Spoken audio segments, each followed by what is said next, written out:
Hello friends, welcome to my channel Animated Study. Today we will discuss about linked list. Linked list is also linear data structure. So data are stored sequentially. But here no requirements of contiguous memory. That means you can store the data on different memory location. And once you are storing the data on different memory location, you require to connect it with some pointer. So here elements are connected using pointer. So in this video, we'll understand how the linked list works. So here you can see this is what the structure of element that is called as a node. So node have a two part. One is a data part where you can store the data. In our example, we are storing integer kind of data, so we have taken the 4 bytes.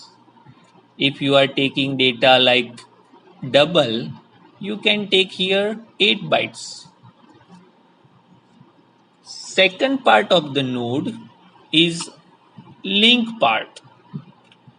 So essentially link part is the connector, or you can say it is pointer that will connect the another node.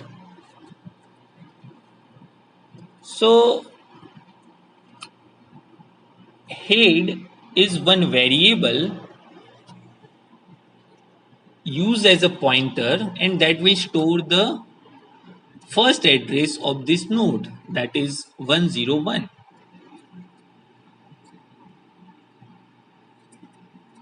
So in data part you can store the integer like 23. As usual, you can store in array or stack data structure.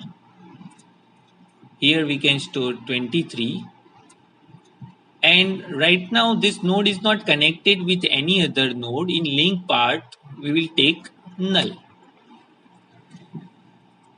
Now we will take the another node that is called as a new node. Okay, so new node is pointing another node which having starting memory address is 511.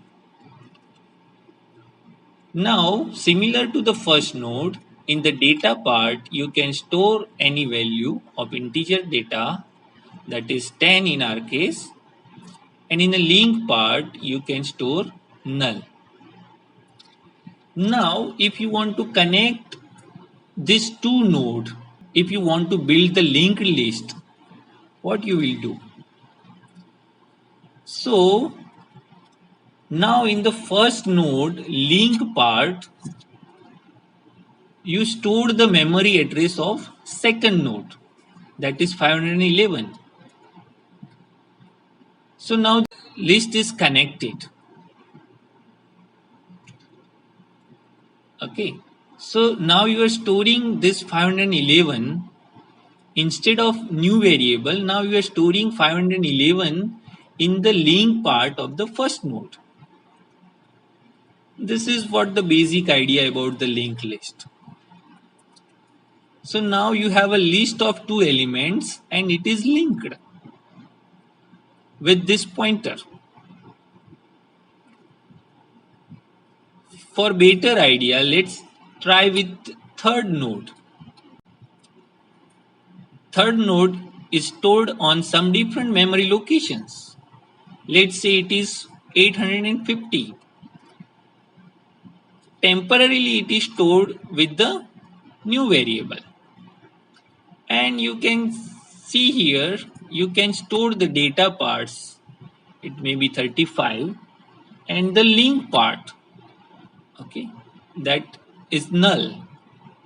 Now, if you want to connect the second node and third node, we will store the address of new node in the link part of the second node, that is 850.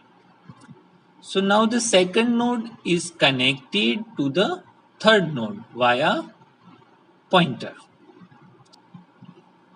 Now there is no need of storing the new variable. Now you can see your entire list is connected using pointers.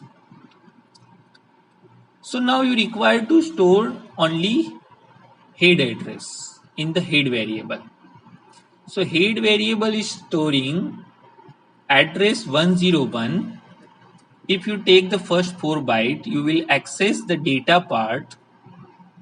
If you see the next 4 bytes, you will access the link part, and from the link part you can reach to the second node. In second node, first 4 bytes is storing the data part, next 4 bytes are storing the link part, and from this link part you can reach to the next node, and in next node first 4 byte is storing the data part, that is 35, and next 4 bytes are storing the link part. Since here the link part is null, you can see this is indicating the end of list. So this is what the basic idea about the linked list.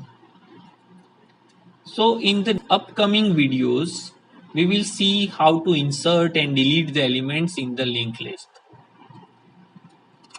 If you like my video, please subscribe my channel and share the video. And don't forget to press the bell icon for my new video updates. Thank you very much.